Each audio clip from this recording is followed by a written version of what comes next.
일어나셔서 주님의 말씀을 받을 때 오늘 우리를 대표해서 황혜리 청년이 봉독하십니다. 오늘 성경 본문은 창세기 32장 1절부터 8절까지입니다.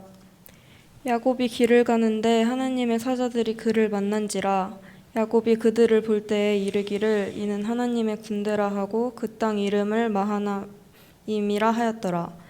야곱이 세일 땅 에돔 들에 있는 형 에서에게로 자기보다 앞서 사자들을 보내며 그들에게 명령하여 이르되 너희는 내 주 에서에게 이같이 말하라. 주의 종 야곱이 이같이 말하기를 내가 라반과 함께 거류하며 지금까지 머물러 있었사오며 내게 소와 나귀와 양떼와 노비가 있으므로 사람을 보내어 내 주께 알리고 내 주께 은혜 받기를 원하나이다 하라 하였더니 사자들이 야곱에게 돌아와 이르되 우리가 주인의 형 에서에게 이른즉 그가 400명을 거느리고 주인을 만나려고 오더이다. 야곱이 심히 두렵고 답답하여 자기와 함께한 동행자와 양과 소와 낙타를 두 떼로 나누고 이르되 에서가 와서 한 떼를 치면 남은 한 떼는 피하리라 하고. 이는 하나님의 말씀입니다. 하나님 감사합니다. 다 자리에 앉으십니다. 오늘 예배를 위해서 에클레시아 찬양대 특별 찬양 있겠습니다.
기도하겠습니다. 아버지 하나님, 오늘도 저희들의 삶의 터전과 분주함들을 내려놓고 주의 거룩한 전에 모였습니다.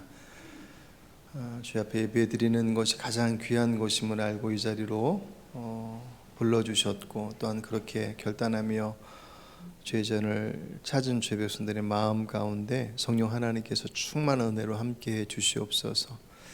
그들이 큰 믿음의 그릇으로 주님께서 부어주신 은혜들을 하나도 놓치지 않게 하시고 혹여라도 이 땅의 것으로 그 마음에 무거운 것이 가득 차 있다면 이 시간 성령께서 그들의 마음의 짐을 내려놓게 하시고 두려움의 어둠의 것들이 그들의 마음을 사로잡고 있다면 이 시간 나사렛 예수 이름으로 그들의 심령을 자유케 해주시며 들을 귀를 열어주시어서 오직 주의 말씀으로 그들의 삶이 소생케 되어지는 귀한 시간이 될 수 있도록 성령 하나님 도와주시기를 간절히 원하옵고 모든 말씀 예수님 이름으로 감사하며 기도합니다. 아멘. 지지난주 인터넷 뉴스의 한 구절이 한 헤드라인 하나가 눈에 띄더라고요. 제목이 시무식서 찬송가 부르는 공수처장이라는 제목이었어요. 그리고 밑에 이제 기사를 보니까 현 공수처장이 신무식에서 직원들을 앞에 놓고 찬송가를 부르다가 대성통곡을 했다. 고위공직자가 어떻게 공식 석상에서 특정 종교를 거리낌 없이 드러낼 수 있겠는가? 이제 그것에 대한 문제 제기, 그리고 이제 그 뒤에 후속으로 다른 종교에서 특히 이제 조계종에서 공수처장의 그 사퇴를 촉구하는 그런 시위도 하고, 지난주까지는 그 기사가 꽤 많이 나왔더라고요.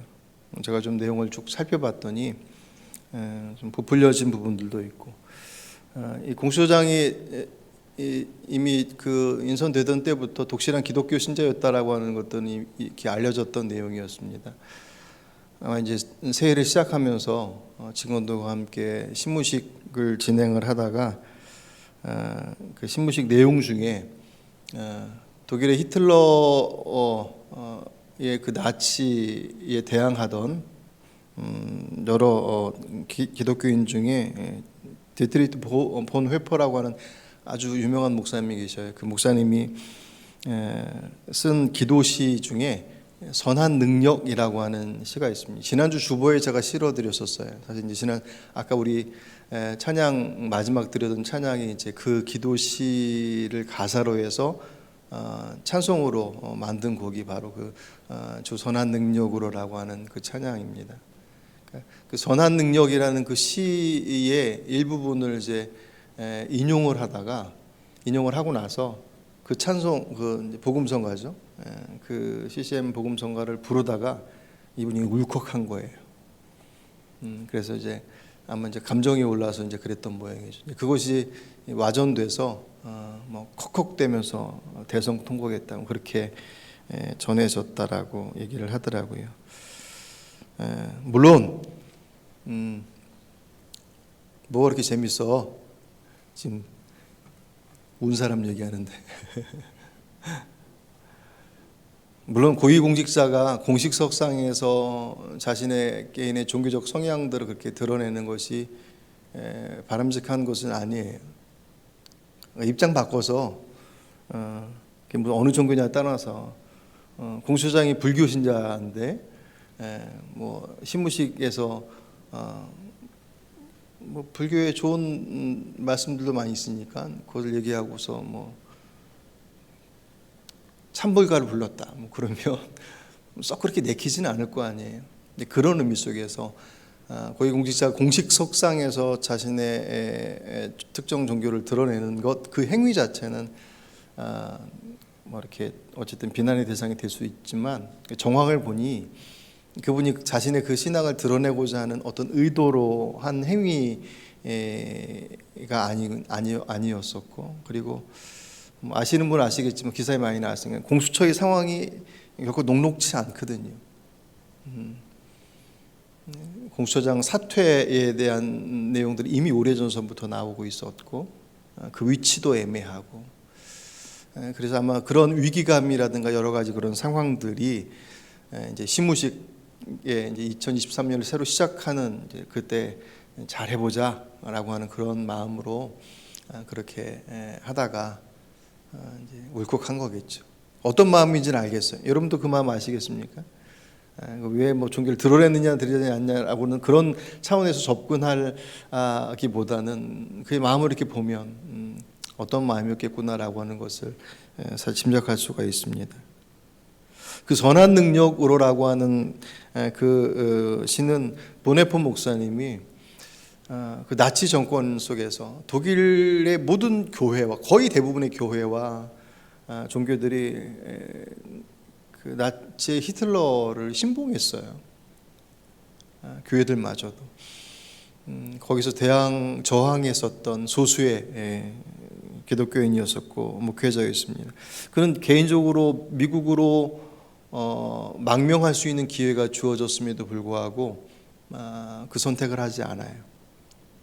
그리고 끝까지 저항을 하다가 1945년 4월에 39의 나이에 순교합니다. 그가 지었던 그 시, 선한 능력이라고 하는 시의 일부분입니다. 잠깐 소개해드리겠습니다. 옛것은 여전히 우리의 마음을 괴롭게 하고 어두운 날들의 무거운 짐은 여전히 우리를 누르지만 오 주님, 내 몰려버린 우리의 영혼에게 주님께서 예비하신 구원을 주옵소서. 그러면서 쭉 시가 나와요. 지난주 주보 버리셨나요? 가지고 계시면 보시면 그 시의 전문이 나와 있고 뭐 인터넷 치면 다 나오니까. 절망적인 상황이라고 하는 단어로 표현하기에는 그분들이 처해 있었던 상황은 말 그대로 삶과 죽음의 그 선에서 오가고 있었던 그 상황 속에서 선한 능력의 주님을 의지했었던 그 보네포 목사님의 모습을 생각하면서 누구나 그런 삶의 문제들 앞에 서게 되지 않습니까? 그런 경험을 해오신 분도 있을 것이고 어찌 보면 지금 바로 그런 상황 속에 처해 있는 분도 있을지 모르겠고 아직 그런 경험을 안 했지만 틀림없이 그런 경험 앞에 서게 될 것입니다. 인생의 여정들이 그러니까 그런 절망의 상황 속에서 그 보네포 목사님만큼은 아닐지라도 그리스도인들은 어떻게 그 자리를 서서 이겨나갈 수 있을까? 오늘은 1월 15일입니다. 한 해를 시작하고 이제 보름밖에 지나지 않았어요. 그러면 아직은 그래도 올해에 대한 기대와 부푼 꿈과 뭘 해야지라고 하는 것에 대한 어떤 그런 이렇게 마음들이 좀 아직은 좀 남아져 있어야 될 그런 시기지 않습니까? 2주밖에 안 지났는데. 근데 우리들의 현실은 사실 녹록지 않으니까 들려오는 소리, 보여주는 현상들, 느끼고 있는 삶의 무게들은 미래에 대한 기대보다는 부푼 꿈보다는 이걸 어떻게 해야 되나라고 하는 사실 근심이 앞서는 것이 우리들의 그냥 일상의 모습처럼 되어져 버렸습니다.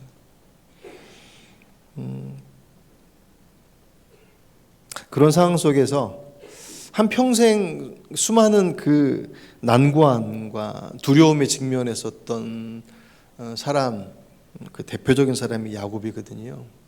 야곱의 모습을 오늘 좀 살펴보려고 합니다. 야곱만큼 참 기구한 운명도 없어요. 물론 뭐 다 들어가 보면 기구한 운명이지만 그래도 야곱은 애초에 뱃속에 있을 때부터 태중에서부터 쌍둥이 형제였던 에서와 싸웠습니다. 성경은 그것을 그렇게 밝히고 시작해요. 그리고 태어날 때도 형의 뒤꿈치를 탁 잡고 끄집어 나와요. 분하다는 거죠. 내가 먼저 나와야 되는데. 그래서 그 이름이 야곱이에요. 뒤꿈치를 잡다 그리고 속이다 라고 하는 그 뜻이 야곱이라는 이름의 뜻입니다. 그 야곱이 그 이름대로 살았어요. 그랬던 그가 야복강 나루터에서 천사와 씨름한 이후에 하나님과 겨루어 이긴 자라고 하는 이스라엘이라고 그 이름이 바뀌어집니다. 그러니까 이 창세기의 야곱의 이야기는 야곱의 이야기의 핵심은 야곱이 어떻게 이스라엘이 되었는가였어요. 형 에서는 여러분들 아시겠지만 아주 사냥에 능했던 사람이었습니다. 아버지인 이삭이 대단히 좋아했어요. 반면에 야곱은 여성스러웠던 모양이에요. 집에 있는 시간이 더 많았고 그래서 어머니가 더 가까이 두었습니다. 근데 어머니 입장에서 보면 형은 어디다 내놔도 사냥꾼이니까 말 그대로 그냥 사막에 던져놔도 살 수 있는 그런 능력을 가지고 있는데 야곱은 그렇지 않아 보인단 말이에요. 얍상했을까요? 안 봐서 모르겠지만 느낌은 그러니 어머니 입장에서 보면 어쩌면 그래서 더욱더 야곱에게 더 마음을 주었을지도 모르겠습니다. 그런 야곱이 아주 꾀가 대단히 잔꾀가 좋았어요. 자신의 모략과 그리고 어머니의 도움으로 자신의 것이 아닌 것을 하나씩 취하기 시작합니다. 사냥을 나갔다가 굶주려 와서 막 허기진 형의 그 허기짐을 이용해서 팥죽 한 그릇에 장자권을 쓱 얹어오죠. 슬그머니. 아버지가 이제 돌아가실 때가 돼서 눈이 잘 보이지 않은 그 틈을 타서 물론 어머니의 도움을 받았지만 아버지를 속이고 형에게 주어져야 될 축복의 내용을 중간에서 가로채고 그 야곱의 인생의 그의 모습을 그대로 보여주는 거예요. 형이 두 번이나 동생에게 그렇게 속아서 장자권도 빼앗겨 축복도 빼앗겨. 그러니까 대놓고 뭐라 그러냐면 아버지 돌아가시면 반드시 동생을 죽이겠다라고 아주 대놓고 얘기해요. 어머니 입장에서는 이 형제간에 피바람 불게 생겼으니까 야곱을 친정으로 보냅니다. 밧다람으로 가서 20년의 시간을 보내요. 그 20년의 시간 야곱에게 녹록치 않은 시간이었어요. 왜냐하면 누군가를 속이는 데 있어서는 그래도 빠지지 않았던 사람인데 가서 눈 뜨고 코 베었어요. 외삼촌한테 14년을 통째로 날려버립니다. 아시죠? 라헬을 사랑해서 결혼하려고 7년을 수고했는데 결혼식 하고 나 첫날밤 지나고서 보니까는 언니가 와 앉아 있어요. 또 뭐야 그건 또. 그래서 7년을 더 14년을 그렇게 통째로 빼앗깁니다. 야곱이 얼마나 기가 막혔겠습니까? 다른 사람을 속이는 것엔 그렇게 능했던 그가 그 외삼촌을 위해서 누군가에게 배신당하고 누군가에게 속임당한다는 것이 얼마나 고통스러운 것인지 아마 그는 뼈저리게 느꼈을 거예요. 그래도 결과적으로는 나중에 외삼촌 집에서 나올 때는 외삼촌의 재산의 상당한 부분들을 가지고 나옵니다. 물론 합법적으로 주의 도우심 가운데. 그리고 이제 고향 땅으로 향하는데 오늘 본문이 그 고향으로 가고 있는 장면인데 고향 그러면 누군가의 고향은 물론 아픈 기억을 가지고 있는 경우도 있겠지만 그냥 고향은 막연하게 추억할 때 좋지 않은 기억보다는 좋은 기억들, 푸근하고 언제든지 이렇게 안길 수 있는 곳이다라고 생각되어지는 기억들이 대부분의 많은 경우들의 기억일 터인데 야곱에게 있어서 고향은 형 에서가 기다리고 있는 곳이 20년이 지났는데도 불구하고 야곱에게 있어서 그 고향 땅으로 가는 그의 마음속에 여전히 두려움이 그를 사로잡고 있습니다. 여러분 두려움에 사로잡히면 잘 못 봐요. 잘 안 들리고 그래서 가라고 이게 온전한 길을 알려줘도 잘 못 들어요. 그러니까 누군가 자꾸 그렇게 엉뚱한 길로 가면 저 사람 뭔가 되게 지금 몰려있나 보다라고 생각하시면 아마 맞는 경우들이 꽤 있을 거예요. 여러분 스스로 우리 스스로를 생각해봐도 그렇지 않습니까? 뭔가 대단히 막 몰려있어요. 조급해해서 어떻게 될까라고 하는 그 막 조바심 속에 있고 두려움 속에 있으면 제대로 판단하지 못하는 하나님께서 그런 야곱을 위로하시고자 걱정하지 마라 내가 있지 않냐라고 하는 것을 보여주시고자 오늘 1절과 2절 말씀에 하나님의 군대를 그에게 보여주셔요. 하나님의 군대를 보여주셨다는 건 뭐냐면 걱정하지 마, 내가 있어. 그래서 그 하나님의 군대를 만난 그곳의 이름을 마하나임이라고 지었습니다. 근데 야곱은 그 하나님의 군대를 보고서도 여전히 두려움에서 벗어나지 못해. 그만큼 두려움이 그에게 크게 자리 잡았다라는 것. 더 이상 다른 것이 들어올 여지가 없어요. 하나님께서 지켜주실 거야라고 하는 것에 대한 분명한 사인을 보내주셨음에도 불구하고 그가 그것을 받아들여서 위안 가운데 있지 못해. 만약에 그 하나님의 군대로부터 위안을 받았으면 아마 그는 자유로웠을 거예요. 그런데 자유롭지 못해요. 여전히 그는 불안함 속에서 그 형을 만날 준비를 합니다. 아까도 말씀드렸던 것처럼 20년 지났으면 잊어버릴 법 하잖아요. 그런데 요셉이 외삼촌과 함께 보냈던 시간 속에서 받았던 그 상처를 통해서 형도 이렇게 아팠겠구나. 형은 더 아팠겠구나. 그렇게 생각하게 되었던 것 같아요. 그때는 몰랐는데 속여서 팥죽 한 그릇으로 장자권 얻었을 때 속된 말로 땡 잡았다. 이거 뭐 힘 하나 쓰지 않고 장자권을 얻어냈고, 그리고 어머니의 도움 받아서 축복까지 얻었으니까 이제 앞으로 내 인생의 길은 이제 탄탄대로다라고 막 신나서 자신의 모습들을 꿈꿨을지 모르겠지만, 그 대상이 되었던, 그 속임의 대상이 되었던 에서 형의 마음은 얼마나 아팠을지를, 얼마나 배신감 속에 치를 떨었을지를 몰랐던 거죠. 그러니까 아버지 돌아가시기 전에 차마 아버지 계실 때는 동생을 어떻게 할 수 없으니까 아버지 돌아가시면 넌 반드시 내 죽이겠다라고 아예 대놓고 얘기를 했죠. 그 아픔을 자기도 속아보니 알게 되는.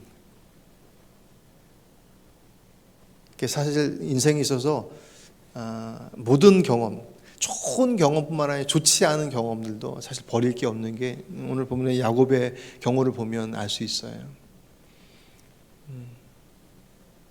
내가 아파 보니 다른 사람의 아픔을 더 깊게 알게 되는 그 모습을 이제 깨닫게 되면 이제 그게 득이 되는 거고. 그런 잊지 못한 두려움 속에 있었던 야곱이 형 에서에게 어떤 조치를 해요?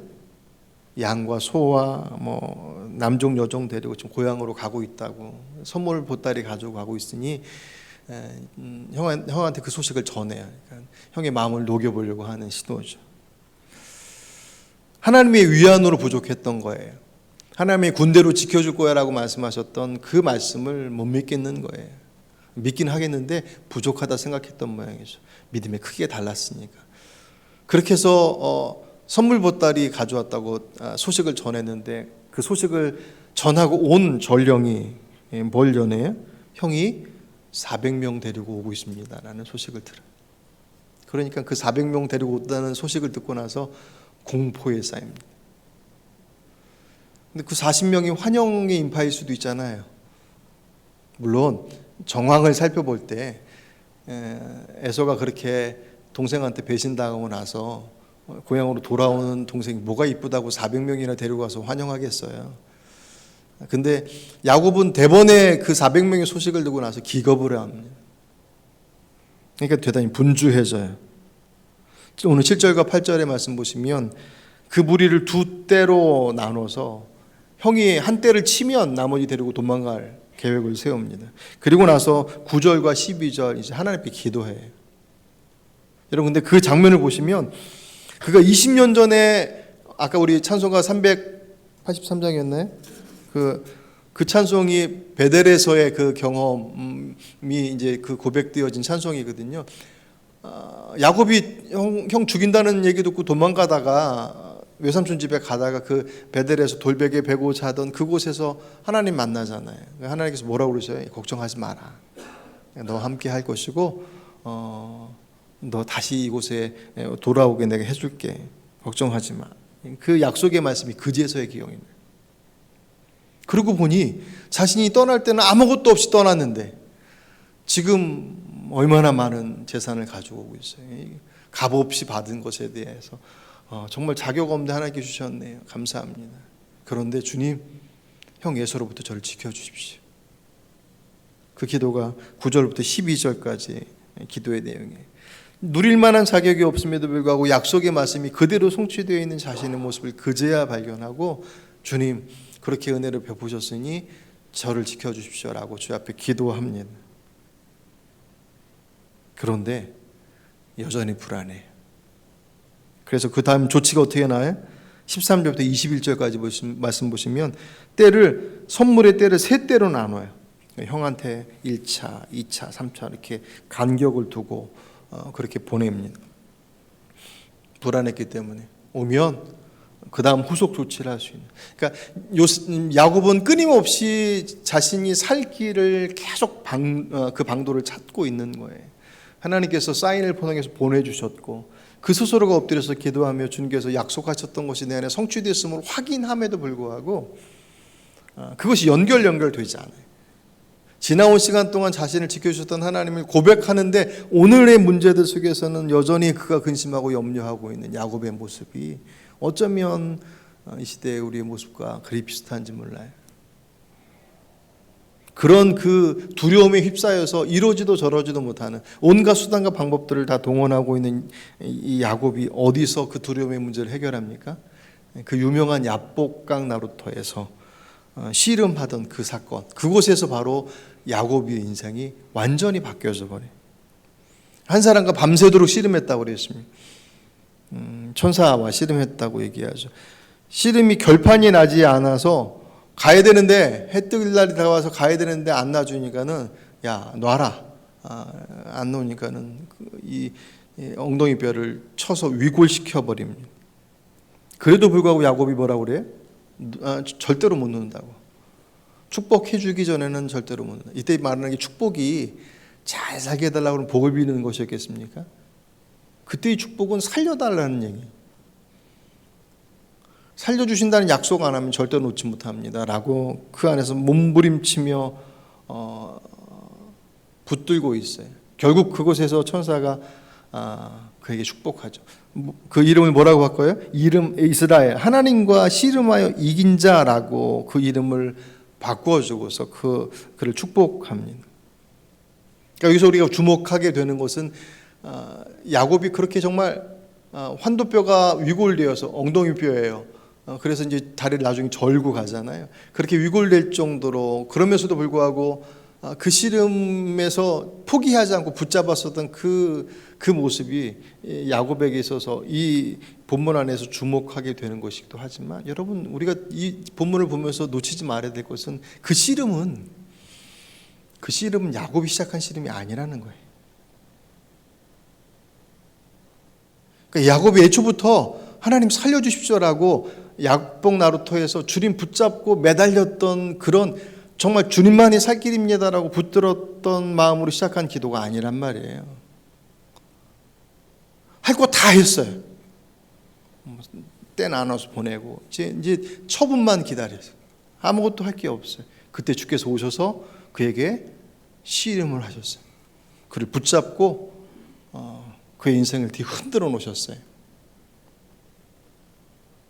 앞에서도 그가 기도했다고 그랬지 않습니까? 하지만 그때의 기도는 그 은혜를 기억하는 기도였었고, 그 앞에 하나님 앞에 살려주십시오라고 하는 것에 대한 고백의 내용이 있는 기도였지만, 그 기도는 그가 앞에서 했었던 여러 가지 방법들 중에 하나에 불과해요.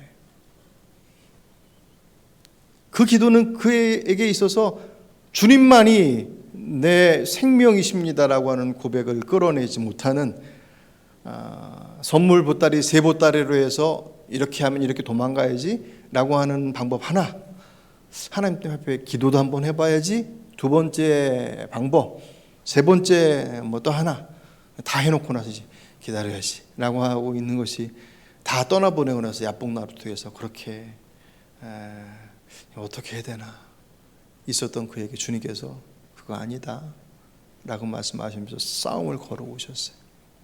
여러분 생각해 보십시오. 천사가 야곱이 뭐 얼마나 힘이 세고 얼마나 대단한 능력이 있길래 천사 씨름하는데 천사를 붙잡고 있다고 천사가 그를 못 부리치고 계속 거기서 그렇게 질질 끌려다니겠습니까? 이건 힘이 없어서 끌려다니는 것이 아니라 야곱에게 있어서 네가 붙잡고 있는 것은 여전히 발뒤꿈치야. 야곱이 형에게 정말 용서를 구하고 싶은 마음은 진심이었지만 그 진심을 표출하고 있는 그 방식들은 여전히 그 이전에 그가 태어날 때 형 뒤꿈치 밟고 잡고 이렇게 나왔고 그 인생 속에서 여전히 다른 사람들의 뒤꿈치 잡는 인생으로 살았던 그 방식들을 여전히 그 안에서도 하고 있는 그 모습들을 주님께서 보여주시는 거예요. 네가 하고 있는 거는 주님을 붙잡은 게 아니라 사람들의 뒷발꿈치를 붙잡고 있는 거야. 그걸 여전히 깨닫지 못하고 있는 그를 주님께서는 씨름하시면서 그에게 계속 붙들고 계시는 거예요. 엄밀히 얘기하면 붙잡혀 주신 거예요. 그가 깨닫지 못하니. 그가 깨닫는 순간이 언제였어요? 그 엉치표를 때려서 위골시켜서 이제 그가 의지할 수 있는 것은 그 육신마저도 없어요. 정말 아무것도 남지 않은 그곳. 그 상황 속에서 이제 정말 저분만 아니면 살 길이 없어요. 이건 진짜예요. 다른 여지 나갈 여지 딴 주머니에 차놓고서 이거 안 되면 이렇게 하면 되지 라고 하는 여지가 전혀 없어요. 이제 이거 아니면 끝장이에요. 그러니 야곱은 이제 그분 붙잡는 것이 그 이전에 9절부터 12절까지 주의 은혜를 고백하며 주님 도와주십시오라고 기도했던 것과는 사뭇 다른 기도의 무게가 그 안에서 고스란히 들어갑니다. 주님께서 이제 됐다. 이제 그가 사람의 발 뒤꿈치를 잡는 그의 방식, 그의 방법, 그 인생의 요정들을 더 이상 살지 않고 이제 정말 주님만을 잡겠구나라고 하는 것을 아시고 그래, 네가 이겼다. 그가 이긴 것이겠습니까? 주님께 져주신 것이죠. 그래서 그곳에서 그 이름이 이스라엘로 바뀌어요. 그리고 나서 날이 환하게 밝고 나서 그곳의 이름을 뭐라고 짓냐면 분이엘이라고 짓습니다. 분이엘이라는 이름의 뜻이 뭐냐면 하나님의 얼굴이에요. 남의 발뒤꿈치 붙잡고 살아가던 그 인생이 죽고 나니 죽었다라는 건 자기의 엉치뼈가 위골되어져서 그 육신이 이제 더 이상 자신의 능력으로 무언가를 할 수 없는 그 옛사람은 죽어버린 거예요.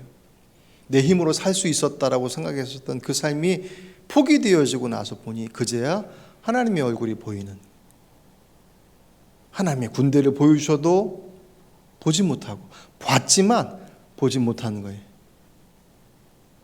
주님의 은혜를 기억하게 하셨지만 그 기억이 그 안에서 기억으로서 그냥 스쳐가는 정보이지 그에게 능력으로 다가오지 못했는데 그가 모든 것을 잃었다고 생각하고 모든 것들을 이제 안 되겠다라고 포기하고 난 그 마지막 순간 이제 정말 주님만이십니다라고 붙잡는 그 순간 그에게 드디어 하나님의 얼굴이 보이는,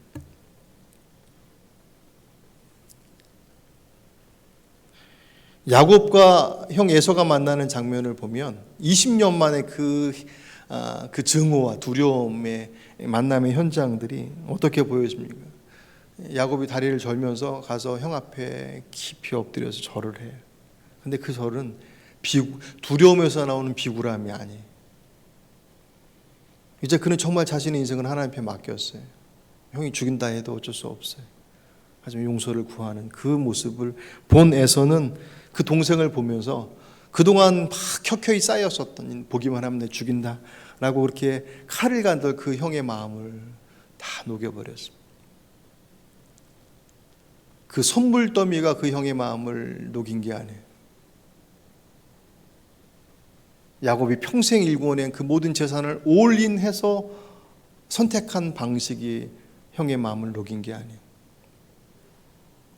오히려 위골되어진, 그래서 이제 더 이상 내 힘으로 뭐 아무것도 할 수 없어라고 나의 것을 내려놓고 그분을 붙잡은 그 모습이 결국 주님께서 그 에서의 마음을 녹여주셨습니다. 늘 주님은 그렇게 일하시더라고요. 우리가 살 길이라고 생각하는 것을 향해서 끊임없이 백방으로 수고하고 애쓰고 그 수고하고 애씀이 거짓이겠습니까? 오늘 본문의 야곱이 얼마나 애달아하면서 그 두려움 속에서 혹시라도 어떻게 될까 막 노심초사하면서 했었던 그 모든 수고와 애씀은 하나도 소용없었어요.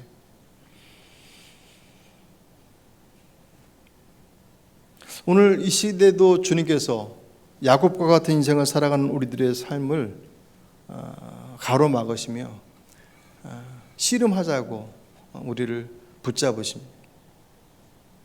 하나님의 군대를 보내셔도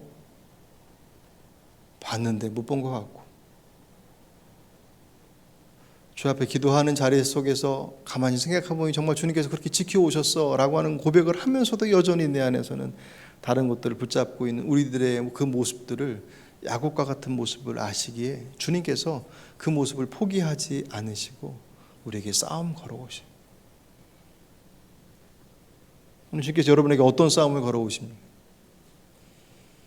도저히 어떻게 할 수 없는 이걸 어떻게 해야 될까 싶은, 제가 이렇게 표현하는 것은 너무 부드러우니까 잠 못 이루는 그 밤속에 어떻게 해야 할지 모르는 그 삶의 그 무게들 속에 던져져 있는 그 상황이 주님께서 우리에게 싸움 거시는 야복 나루터의 자리입니다. 어찌해야 되겠습니까? 붙잡고 늘어줘야지. 그것만이 살 길이니. 그 선택이 그의 인생을 바꿔놨습니다.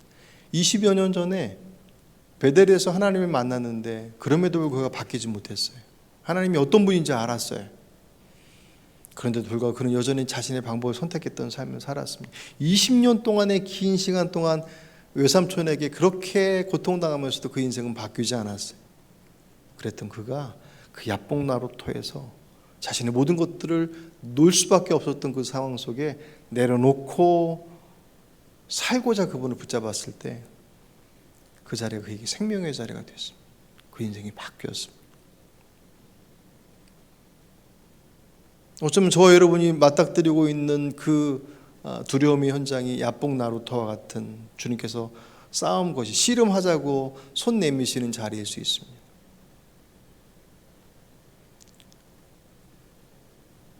다른 곁길 두지 마시고 야곱과 같은 마음으로 그분의 허리춤 붙잡고 그분 앞에 매달리시길 바랍니다. 여전히 다른 길이 있다고 생각되어지면 여전히 꽉 붙잡지 못해요. 다행인 것은 하나님께서 포기하지 않으시기. 근데 그것은 하나님의 주권이니까 언제 불러가실지도 모르고 언제 어떻게 하실지도 모르니, 그렇다고 해서 우리를 망하게 하시고 심판하셔서 그렇게 하실 하나님이 아니시지만, 우리가 언제 주의 은혜의 장중으로부터 이제 그만 올라와라 라고 말씀하시는 그때가 우리 앞에 놓일지 아무도 모르니, 두려움 앞에 서 있는 여러분의 현실이 여러분들을 뒤에 흔들고 있다고 한다면, 오늘 야곱이 야복나루터에서 주님께서 붙잡아 흔들어 대시는 그 사인 앞에 엎드리시고 그분을 그렇게 꽉 붙잡으시길 바랍니다. 그러면 그 두려움 넘어 주님께서 예비하신, 아니 이미 오래전부터 예비하신 그 하나님의 풍성하신 은혜가 그 두려움의 그 현장 속에서 하나님의 얼굴을 봤다라고 하는 놀라운 경험의 현장이 될 수 있다는 것들을 마음속에 잘 품으시고, 이 한 해가 그런 주님의 얼굴을 뵙는 그런 복된 한 해가 되신 여러분 되시기를 주의 이름으로 축복합니다. 오늘 주신 말씀을 기억하시며 거듭의 기도로 이 시간 하나님 앞에 기도하며 나가겠습니다.